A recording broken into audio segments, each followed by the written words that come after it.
For those that are new to this channel, my name is Maurice and I'm a former investment banker at JP Morgan and subsequently a private equity investor for about half a decade of my life, and most recently a tech executive operator in a technology company based in the Silicon Valley. So now I come here on YouTube, try to utilize the knowledge and the experience I've acquired in the 1 decade of my life so far to try to pass on the knowledge and the value that I've acquired this far to help people around the world to gain that financial freedom, that success they were all striving for.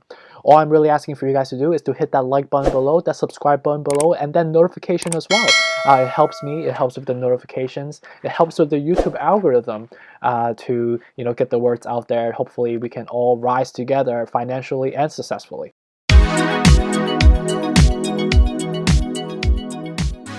So just reading the news earlier today, and I came across an article on TSP, which is a company called Tusimple that actually IPO'd 2 days ago. And I was looking into the ARK Invest holding as of yesterday, April 15. You can see that Cathie Wood has injected 123 million at about 3.1 million shares for TSP as of yesterday.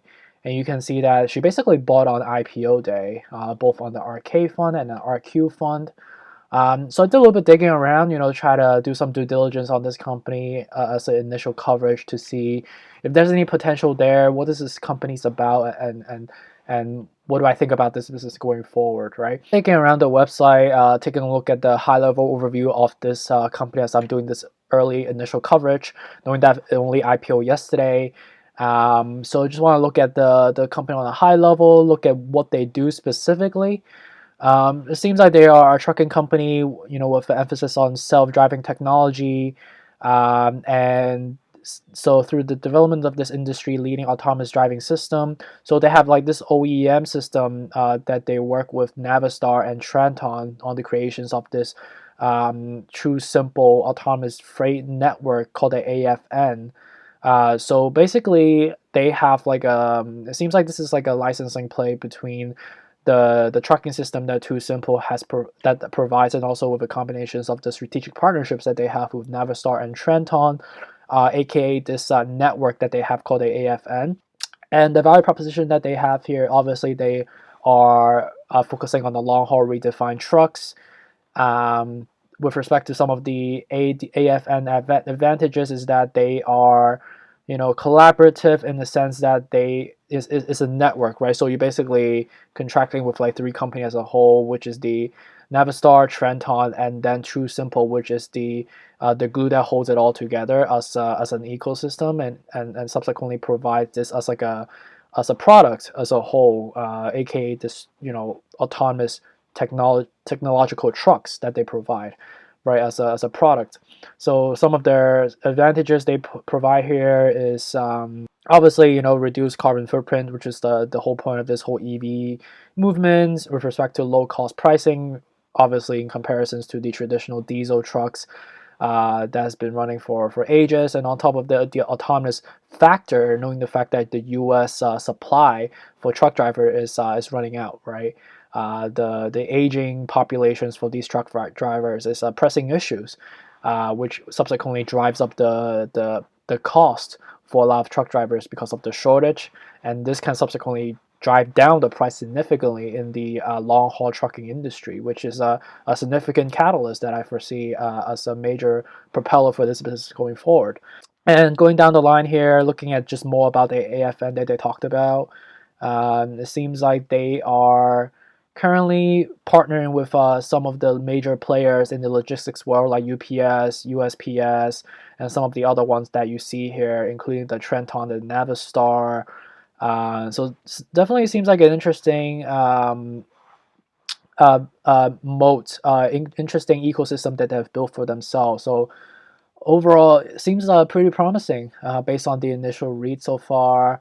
With respect to some of their leadership, which we'll dive into a little bit later, looking into the LinkedIn of these management team members. The advisor board members, you could see that they have the former U.S. House Representative Jeffrey Denham. You have the I don't know who these people are, but I believe, but these are probably like industry veterans or executives in the logistics space, which we can probably dive into that a little bit later. All right, so let's go on to the S1. As you know, they as of yesterday, I believe 2 days ago or yesterday they IPO'd. So let's take a look at the company as a whole on what they're doing, right? So it seems like 240 core technology patent, 2.8 million road tested miles, partnerships with this. Obviously, we know about the OEM ecosystem that they're building. They have over 800 employees across 3 continents already. Wow, interesting. With 5,700 trucks reserved for the first month. So it seems like they have some pre-revenue so far. Autonomous vehicle trucks 70 globally. Okay, interesting. Keep going down here with respect to this market size that they're thinking about, 4 trillion with 3.5 trillion in the e-commerce side and then 2.8 trillion in the automotive side. So definitely a large market size. I would say definitely a lot of green space as we know, as I mentioned as well. This is definitely an area for as a pain point that we're currently experiencing in the overall trucking industry at the moment. So this can be a major disruptor if this is a business model that is viable with a strong management team and the ecosystem is viable as well. And going down here, you could see that, as I mentioned earlier, some of the catalysts they mentioned as well, like rising e-commerce penetrations into retail, with Amazon trucking service, the same day shipping, and the diminishing supply, like as I mentioned to you guys, the drivers turnovers exceeding 100%. That's really a fact. I would say the turnovers is mostly because of just the work-life balance is really poor. These truck drivers are driving like 24 hours a day, right? Or when they're driving, they have to drive long haul to go across states and across country even sometimes, and they oftentimes don't get to see their family during weekends, during holidays, especially when holiday season is demanding these like same day shipping. These drivers are never home for Christmas, for birthdays, for I don't know Valentine's Day. So this is definitely supply issues that we're currently experiencing. And with respect to like this insurance premium that's rising at a 5% CAGR, is this mainly driven by like the health insurance. Also with respect to like the diesel trucking, which requires a lot of maintenance, so that subsequently drives up the insurance premium as well. The like I mentioned to you, in addition to the turnover, the shortage as well is a pretty substantial negative catalyst that we currently experience in the trucking industry right now. On top of that, with the fatalities of the with a lot of the truck drivers, it seems like there's a 40% increase in fatality. Well, that's probably because of the aging population. People are you know getting old, right? And when they're getting old, their cognitives depreciate over time. So that's also have some sort of correlations to that. So let's go into so more sales point like software, artificial intelligence software, unmatched partnership, blah blah blah blah blah blah. But let's look at some of their financials, shall we? Look at the financials right here. So this is fiscal year end December 31st. I think this is our last 12 months perspective. You could see that starting from the beginning, you could see that they started with $9 million in revenue, and then subsequently 710, and then 1.8 billion dollars in revenue. And you could see that with respect to cost of goods sold, has been increasing. I believe this is due to like the raw materials that they're doing, as they are initially just more of a pre-ideal stage or pre-revenue or pre-concept stage, that they didn't really do any manufacturing or productions for this truck so far. So they spend most of the dollars into just like R&D, doing research, hiring like the right scientists and engineers on perfecting their model, their product proposition that they have. And you could see that R&D has been increasing substantially to 132. Sales and marketing, I guess like in the initial, they want to set some marketing spend on, I don't know, maybe for internal publications or internal public relations type of work as well. And then subsequently, the 2019, as they focus more on their R&D efforts, and then subsequently more in recent years as they're ramping up for IPO, which I believe that's probably the case, which has some correlations to the beefed up of the G&A side of the world. You can see that G&A is basically almost tripled. Yeah, I would say triple exactly in the last 3 years. So you could see that the cost is definitely outweighed substantially. With from operations, they down 174 million so far. Then with respect to some of these other ones down here, they are definitely at a loss right now. Close to $200 million in net loss attributable to the common stockholders at the moment. Um, if you take out the preferred stocks, convertibles, you could see that they're basically down about $178 million at the moment right now, which makes sense because this is a growth company with only 3 years of track record right now. So this is definitely a new management team. But with respect to like some of the high level financial metrics that we see so far, this definitely still seems like a logical operating cadence for a typical early stage company in this sector. So let's look at the management team as a whole. So I just pulled up LinkedIn. Basically, I typed up like Tusimple. You can see that yeah, it correlates to the S1 that we looked at. 577 employees in LinkedIn right now. Let's look at Cheng Lu, who's the CEO at the moment. Who is this guy? So Cheng Lu, okay, went to HBS. It feels like everybody on Silicon Valley now, or anybody that's a founder went to HBS nowadays. You can see that, oh, interesting. So this guy did private equity as just like myself before. So he started in IB, investment banking in Citi, subsequently went to a mega fund in Cerebus, and then rise to the ranking to become a partner at a Pan Asian private equity firm. And now most recently, obviously, started his company as a CEO in December 18. So just about 2 years so far. So still relatively fresh in this business. Look at the CFO real quick. So Pat Dillon. Let's see who this is. Okay, so Pat Dillon is the CFO right now. Yeah, comparable background overall. You could see, went to Booth, former consultant, went into IB, did M&A in Morgan Stanley, which is one of the top groups in the world, in my opinion, and subsequently rise up to the ranking to become ED, Executive Directors Industrials Group, and now the CFO for the last 5 months. So makes sense because they recently did the IPO, so they needed a CFO to sustain that process and also like to run that process while the CEO is working on some of the sales and the strategic business development as well, right? Looking at the other side, seems like they have a CD person, corporate development strategy. Corporate development strategy seems like they're beefing up that. Looking at the CTO, I see this is a CTO right here. So I guess these are like the key leaders of the company. Oh, this guy went to Caltech. Impressive guy. Looking down here, interesting. It seems like he's a founder of this company. So he went to Shanghai Zhengtao University. I think this is one of the top universities in China. And then he got his PhD in Caltech, which is extremely impressive. I think he's probably a genius in computations and neural systems. And he's basically founded the business and he's the CTO currently. So he's more like a product guy.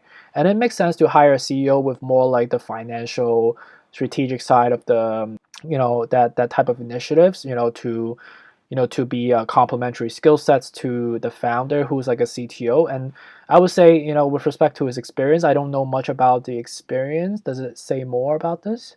It seems like he's more like just a scholar, just based on reading up his bio right here. It doesn't really seem like he has any specific operational experience. So this is probably an areas that we need to dive into a little bit more. He might be just the product guy. He might be just the engineering guy. But in order for the business to be successful, it needs to have both elements, right? It needs to both have the technology. It needs to have that strong sales mechanism to ensure that we are providing our customers with the right service and the right solutions that's suitable for them. And at the same time, being a product guy doesn't mean that you are able to operationalize a business. Doesn't mean you know how to scale a business, right? Which I think that Ching Tu and then Pat Dillon can be great complementary skill sets so far. So overall, still relatively impressive management team that I've seen so far. And then looking down here, doesn't seem like there's anybody that is. I think most of these people are just basically more on the lower rank side. I see the chief product officer as well. I see that there's a VP of strategy that's supporting to the CFO right now. I assume. I assume he's a former consulting as well. So SVP of engineering, basically years of experience. Worked there for basically since the founding of Tusimple, alongside with Xiao, with the CTO, the co-founder as well. So he's like one of the early founding members as well. But with respect to like operational experience, like he was formerly just a research associate, research intern, so not much of a, more like a scholar rather than an operator per se, but definitely more on the cerebral side, or the building side, as a more of an engineering architect type of characteristics in this equation, in comparisons to more like the business developments and the sales side, which obviously that's what the CFO and the CEO are for, right? And then Chuck Price, he's the chief product officer. Peloton Technology, not the Peloton bikes that we know of. Seems like seasoned guy. He's been working in the Silicon Valley for basically his whole life, ever since in the 1981. So definitely a very seasoned guy, that decided to join this venture, and he's worked there for about 3 years and 9 months so far. So definitely not a guy that is that to joke around. Is definitely a serious guy, right? So overall, I would say the management team is pretty strong, just on a high level read so far. Looking into the table of contents again, let's look at some of the risk factors that they have identified as I'm doing this initial coverage.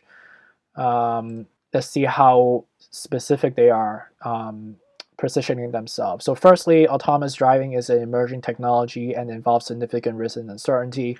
Obviously, autonomous vehicle is a new initiatives, that a lot of technology companies are doing. So obviously fair in the most macro perspective.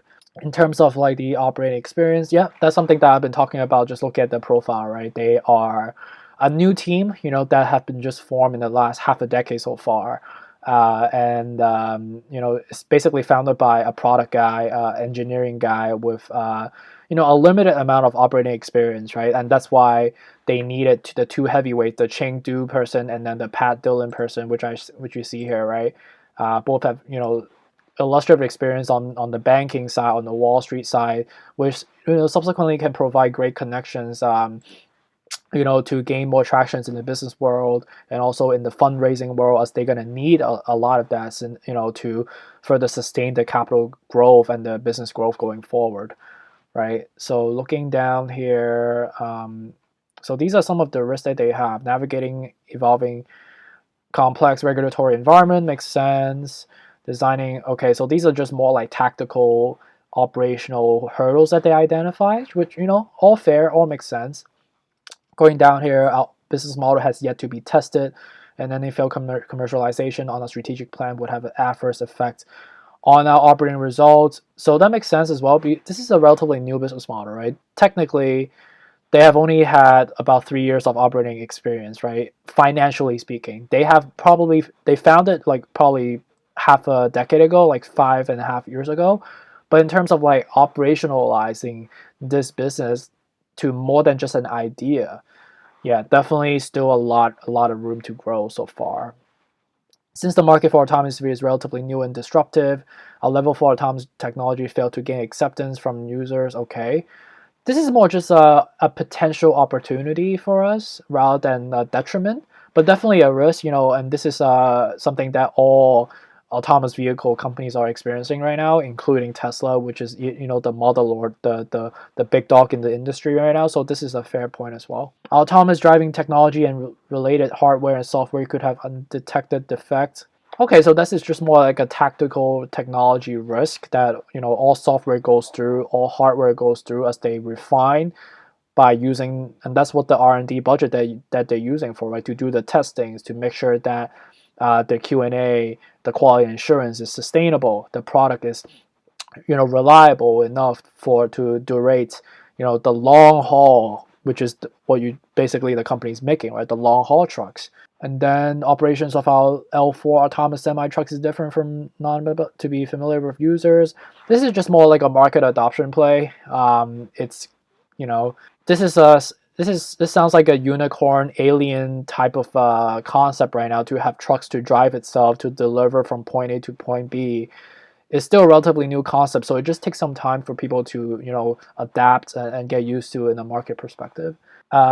Reservations for all purpose built L4 autonomous semi trucks are cancelable. It is cancelable because of the market acceptance, right? And but knowing the fact that the world is really going out there, there is such a huge shortage around the supply for truck drivers. There is a lot of casualty trends that we've been experiencing, as we saw from the deck earlier. 40% in the last 4 years increased, which is a pretty substantial amount, right? So this is definitely one of the pressing issues that we're experiencing in the logistics world right now. And knowing the fact that e-commerce is only going to go up from here, with same-day shipping being more and more competitive going forward, this is only going to be the reservation is going to subside eventually. I don't foresee this to be a major hurdle. I see this as more of an opportunity. We operate in a highly competitive environment. Some market participants have substantially great resources. Well, that's fair, because like you're competing against, like, there's so many different players right now, like Nikola Motor, Lordstown Motor, CCIV, even potentially, I don't know. Mercedes-Benz just released a new autonomous car. Obviously, Tesla with the semi truck there, and their long haul trucks as well. So definitely a lot of players, right? But just because there's a lot of players, the market is still relatively broad, and there's a lot of green space for up for grab, right? So that's more an opportunity again, but it's just how they position themselves, how they are working on their business development front right now on formalizing those relationships, and that's really gonna be contingent on their effort, right? Chang Lu and Pat Dillon on their effort, right?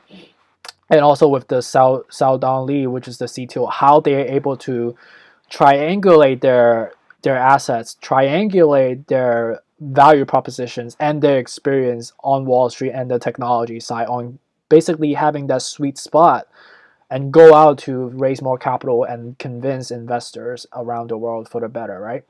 And then keep going down on the other risks that we identify here. We rely on our business partners and other, well, which makes sense because this is an ecosystem that they're building, right? They are building the truck, but they're also triangulating their AFN system to provide a consolidated value propositions to their end customers as a form of product slash service, right?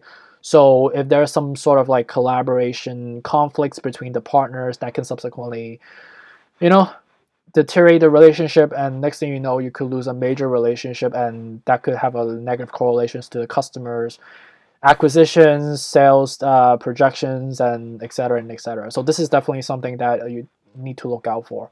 We rely on third party because some of the raw materials, well, this is just like a raw material risk that all car companies are facing, right? Like resins, aluminum, copper, raw material, rare material as well.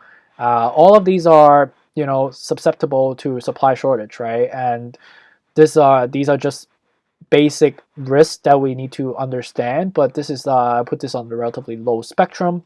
Related to the financial position, need for additional capital.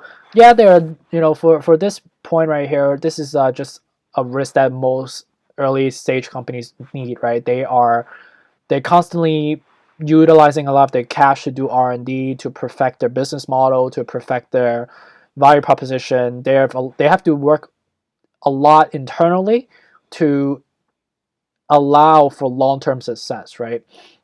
So how do you do that without burning cash, right? But it is an early stage company. They need to do a lot of trials and errors right now.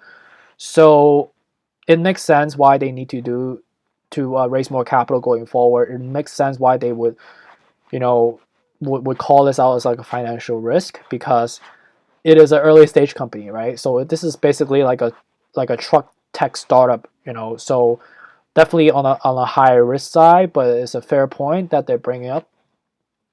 We expect to need to raise additional capital if they're available to us. We cannot raise capital. Yeah, basically this is the risk that all startup companies experience, right? Is potentially hitting that brick wall, on hitting that pump, like, oh shit, like I might be running out of cash soon if I don't get this deal done. I might have to lay off like half the people here in my company if I don't, further propel my business development front. This is a risk, but this is a risk that any startups are experiencing, right? So this is something we just need to, be optimistic and, keep an eye out for. We may be subjected to associate potential future acquisitions. Well, this is just a more of a potential long-term thing that maybe in the next 3 to 5 years, you know, if they get bought out or they think about buying another company or acquiring company, but just taking a look at their balance sheet with respect to the cash balance that they have and the free cash flow that they basically have none.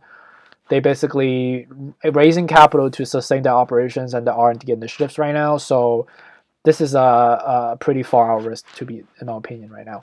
With respect to his operations, we depend experience, expertise, and senior management team.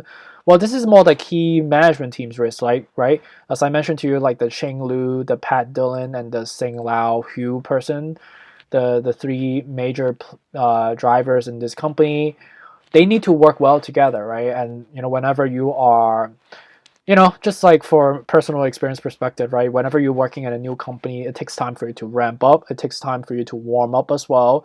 And Cheng Lu, Pat Dillon, Seng Lao Di, Sheng Di Hu, sorry, I don't know how to say his name. They all come from very different background, right? Like Cheng Lu and Pat Dillon, they come from very comparable background, like banking and private equity, but not so much on the operational side, right? And this guy, he's not much of an operator either. So, like this guy, the CTO really needs to lean on the two Wall Street executives to propel this business, right? But there's a lot of like technological jargons and intricacies that these people might not be so familiar with, right? That can potentially drive some, I don't know, hiccups along the ride, right? So that's something to look out for. And but that happens in any businesses. That happens in all businesses, including like the biggest business in the world, Amazon, Google of the world as well. We experienced rapid growth in recent periods, expect to continue to invest in our growth and foreseeable future if we finish remote. So this is just like more execution risk, which makes sense because like they have a proposition that they're projecting. They have a strategy that they're defining to their investors on a roadshow to us as retail investors as well. And they basically are on the scale going forward, knowing that they're a public company now. They are, public investors are investing their money now. So we are paying extra focus on how they're performing with respect to aligning with the business plans, how they're doing with the customer service, and navigating through all the competitive challenges going forward. So something to look out for, but this is something that's very common with respect to like all businesses in the world, right? When we're subject to product liability and warranty claims, in direct call. So this is just more of like exogenous risk that they're calling out, just to be extra nitty gritty. On us are expensive. So they talk about. So this is more a relatively high price point type of trucks, not like a cheap trucks that they propose. So to each his own, right? Some people might prefer to invest in higher, more durable trucks rather than just have a trucks that runs for like, I don't know, 2 years and then it dies off, right? I think manufacturing sustainability, operational sustainability is important. But with respect to his end customers, we talk about like the UPS, the USPS, FedEx of the world, right? I think yeah, price is going to be important, but I think that's going to be secondary to the durability and the usage of it going forward, which going to outweigh the price sensitivity going forward. We will require to make significant capital expenditure to sustain. Knowing the fact that they build their own trucks, right?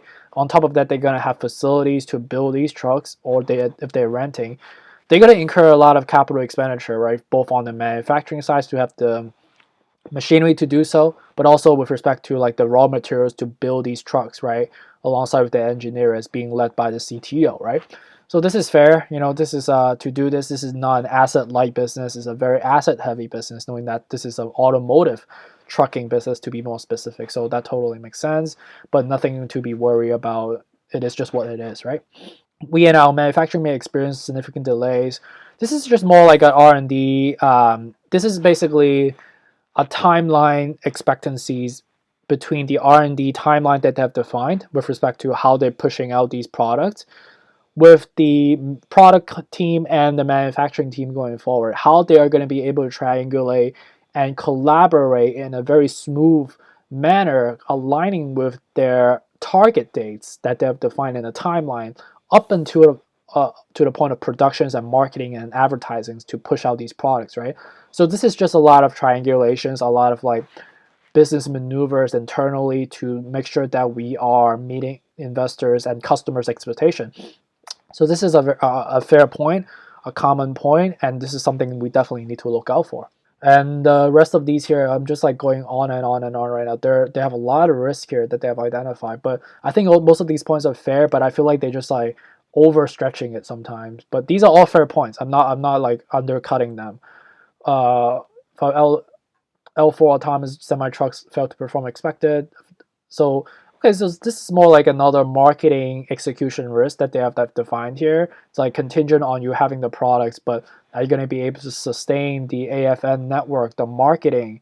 Are you able to, you know, renovate or re-engineer the marketing tactics going forward as this whole economy is shifting going forward, where while meeting the interesting ecosystem of the hardware piece and the software piece, and triangulate all of that while executing at a strategic timeline that meets investors' expectation.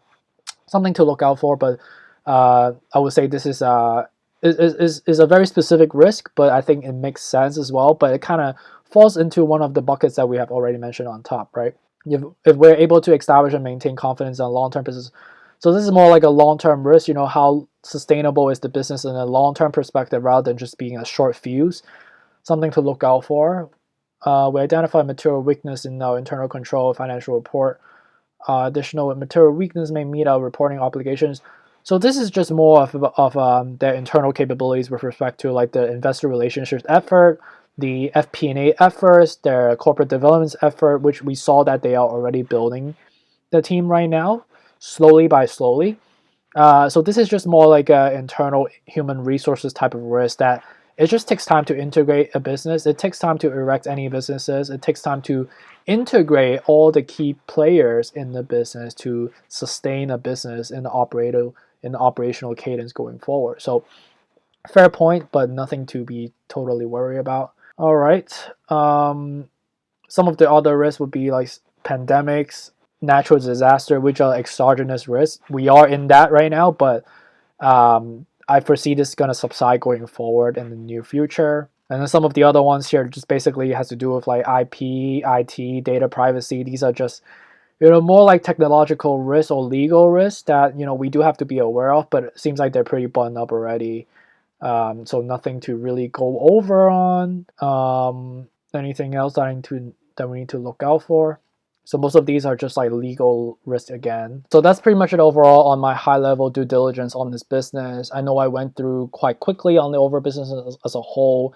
And again, this is just like a more of a preliminary coverage of this business, knowing the fact that this company just IPO'd, and based on the publications, it kind of piques my interest because it's in the EV space, and I'm a huge proponent on the EV evolutions going forward, knowing the fact that I am a huge investor in various of these like EV stocks as a whole, right? Both Tesla and NIO as well, which combine like about 2 millions of my personal assets is in those stocks at the moment, right? So this definitely seems like a player that we need to look out for. Comparable to like like the Lordstown Motor, like the Tesla trucks, to like the Nikola, which subsequently we realized that was a failed scenario. But this is Cathie Wood did invest quite a significant amount of her assets into this stock. So going forward, definitely need to look out for this. This might be a good interesting opportunity for us to buy into. And another thing is this company didn't go through a SPAC in comparisons to a lot of like the EV companies that actually went through a SPAC, right? Like Lordstown Motor, like and Nikola, they both went to a SPAC, right? This went through an IPO, which is more of a traditional process, so it's more legitimized. It's less of like a hype play. So definitely interesting to look out for. There's a lot more for us to learn about this business, but it seems like based on the initial coverage, Cathie Wood, based on her research, she probably has done a lot more research than I have done so far in just the span of today. that she's putting her money where her mouth is, right? So definitely something we want to look out for, and as we learn more.